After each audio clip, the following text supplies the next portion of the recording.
Greetings, dear ones. I'm Kryon of Magnetic Service.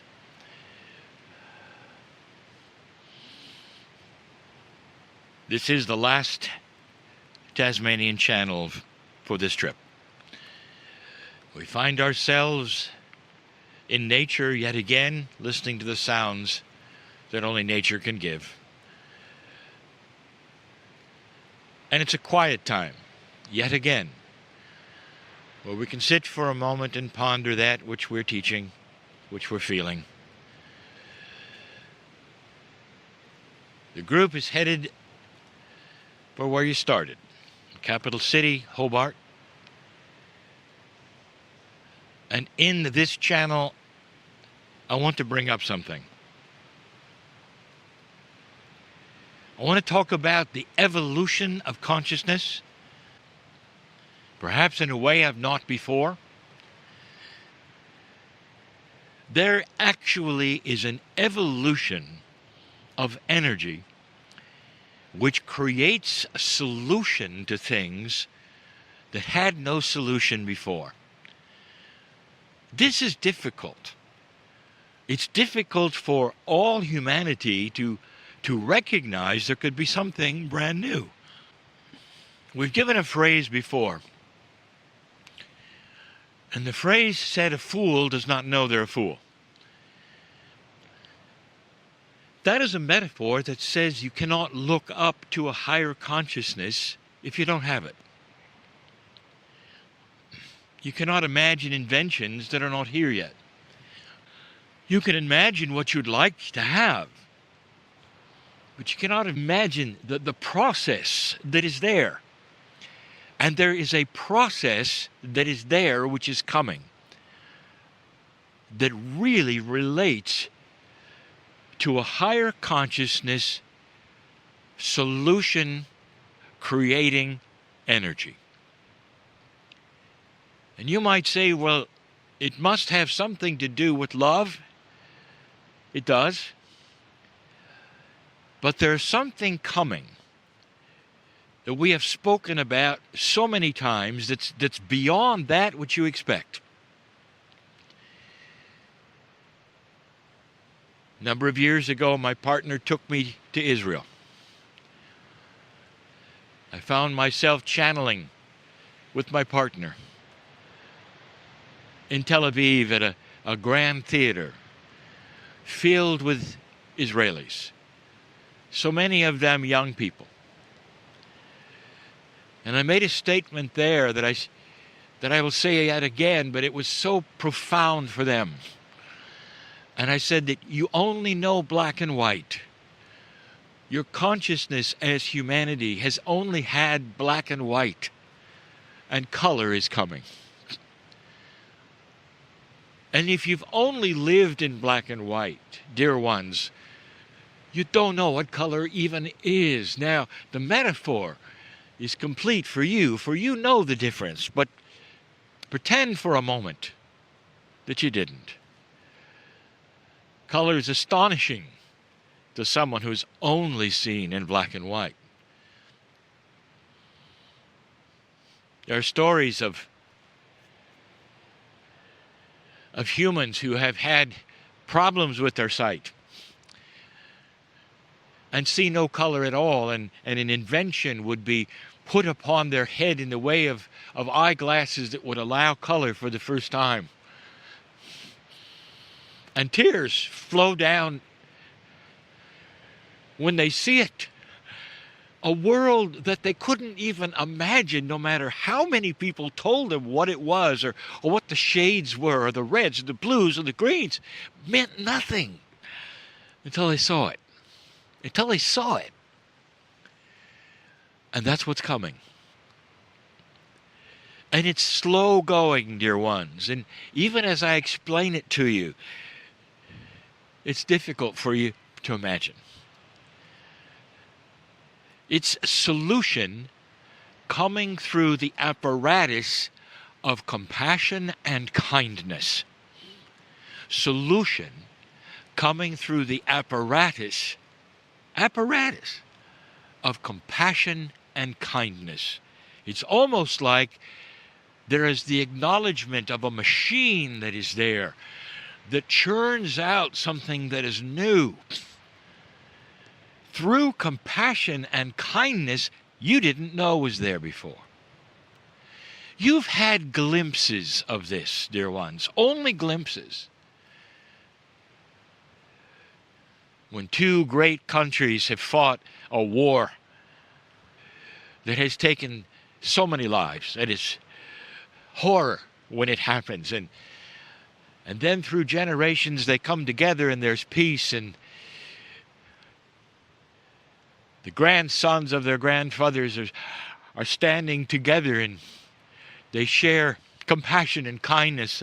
They stand in each other's memorials and graveyards. They bow their heads and hear their anthems. And they know that was a time that was, but not that is, and that something has happened that's grand, where they can shake hands. They're friends. They trade with each other. Their families eat with each other because the war is over. That's a hint of how compassion and kindness have generated that which has created solution.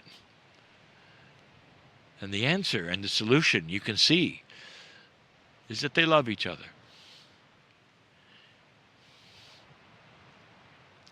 There are things within your cultures, I speak to everyone, that are so black and white. When I spoke to the Israelis, I reminded them that the black and the white that they have is history. That what they were taught was who their enemy was, the black and the white. And in the country next to them, or even in the areas where they live, there are others teaching their children black and white. It's almost like they come out of the womb ready to learn who to hate, who's done what to whom, so that all their lives they will capture the black or the white. And there is no compassion or kindness, not really. And that when color starts to come, there will be leaders who start to meld between them. There'll be wild cards that will arise. It will start to meld the black and the white, and they'll start to see solutions that may have always been there, but were never accepted as potentially viable because there was no compassion or kindness. Interesting, you have something which is starting to rust and starting to fail and starting to be dysfunctional, which at one time was seen as everything good. The democracies which have put together the nations that are free, the beauty of choice and voting is starting to crumble. I don't know if you've noticed. And there's something coming. Isn't it interesting? Your forefathers in their parliament had black or white, similar to your time today. One side or the other side. They measured their elegance in how well they could insult the other. In the words they used. Interesting, isn't it? Today it hasn't changed. In fact, it's gotten a little worse. There's no elegance anymore. If there ever was. But in an older time it was accepted. And today, your politics is still the same. Who can shout the other down? Who can call the other the worst names? Dear ones, can you see that this reeks with an old energy? And it's not going to last. That's the black and the white. What would color look like in politics? And we'll say it again. Slowly, over generations, there will come young people who will refuse to call the other names, who will insist that they're friends and that they only disagree. who will have a compassion and a kindness. And the compassion will be for their country, for what they can accomplish together. And they'll disagree with the other ones, and yet they will look in each other's eyes and say, we can love the country and disagree with these things. And so those particular attributes start an engine of compassion and kindness which create solutions you haven't dreamed of. And that's the point. Compassion, kindness creates solutions no one thinks could possibly work. Because you cannot think above what you have. We have told you these things in the past, and we remind you yet again now. For dear ones, you can start applying this even in your own lives and watch it work. It can work at the very most elementary level. Two people who disagree, perhaps find no way to stay together, and suddenly someone will come in and remind them of their love. Will remind them of the compassion and the kindness that perhaps they've had before, or they would have with animals or children. And suddenly something will happen. And what happens is a melting of the heart, a change of attitude, a way of solving things that was not thought of before, of rekindling that which is compassion and love that was there before. And even two people together will see it worked. That there's something actually new about that coming together of those particular emotions in a way that caused solution. Solution that perhaps was not even thought of before. And they come together yet again, and they're different, each one, with more of a common goal. Compassion and kindness. Those words, dear ones, are going to define that which is the new age coming. We've told you you've gone from dispensations of law to love, and this one is going to be compassion. And the ones that are going to be the leading edge are the old souls. The old souls on this planet have not been necessarily the ones of leadership, if you've noticed. They get beat up. They don't want to try. It's too difficult. They don't want to argue. They don't want to be the brunt of everyone's examination. They don't want to be yelled at. They want to love. But those old souls are starting to take a stance because the old energy is fading. And the darkness that would have opposed them before and never let them get to positions of importance is starting to wane. When light starts to come out on this planet, it's going to change who runs for office. It's going to start to change who leads the corporations. It's going to start to change who says what they say. More common sense will start to appear, and cooperation between those who never thought you'd ever cooperate with. It's not about compromise, dear ones. Don't confuse it. It's about solution that goes way beyond compromise. It goes from black and white to color. Those old souls we speak of are now your grandchildren. The old souls of grandchildren of old souls quite often are old souls as well.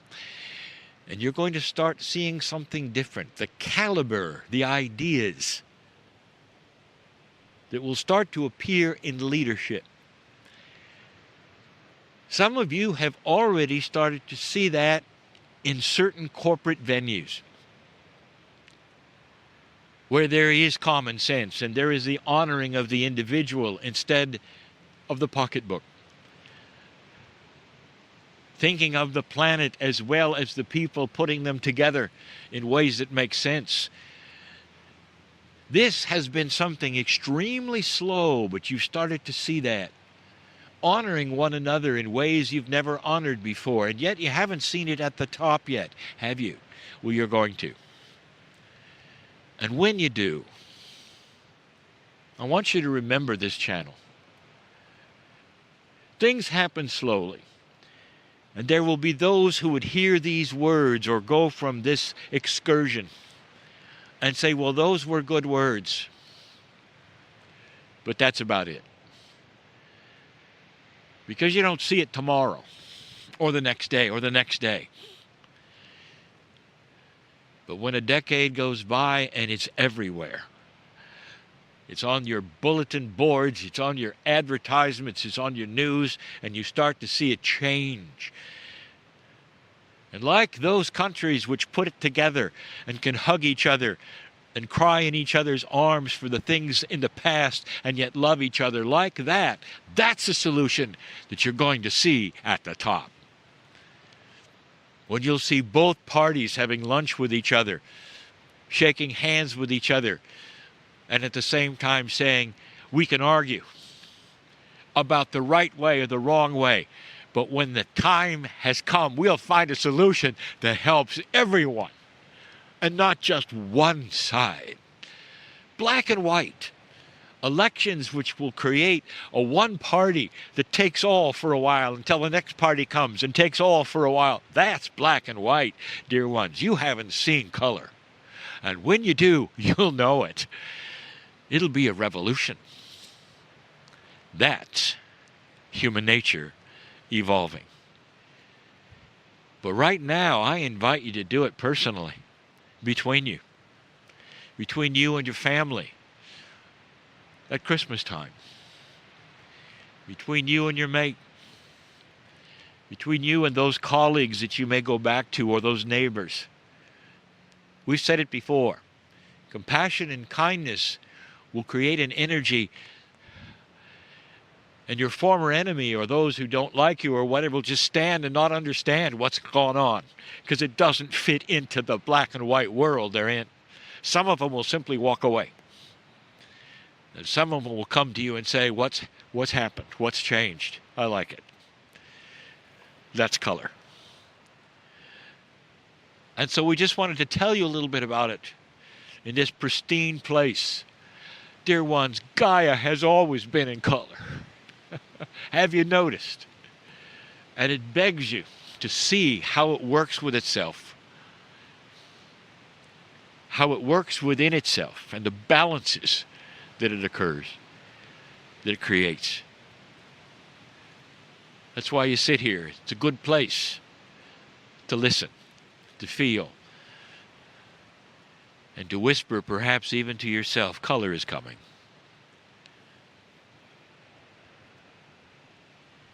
There are no goodbyes. We've told you that before. Some of you will never meet each other again. But you'll have these few days of remembrance, of meeting other old souls and remembering their faces and what they said. Take the last few hours you have to remember this, to etch it into your memory. A group that is going color at their own pace, at their own rate. There are seeds being planted today which may not come to fruition for years. But you'll remember these things. That's the beauty of the differences that are here. And so with that, we say farewell, but not goodbye. It's appropriate that you come together, teach each other, love each other, and pass it on.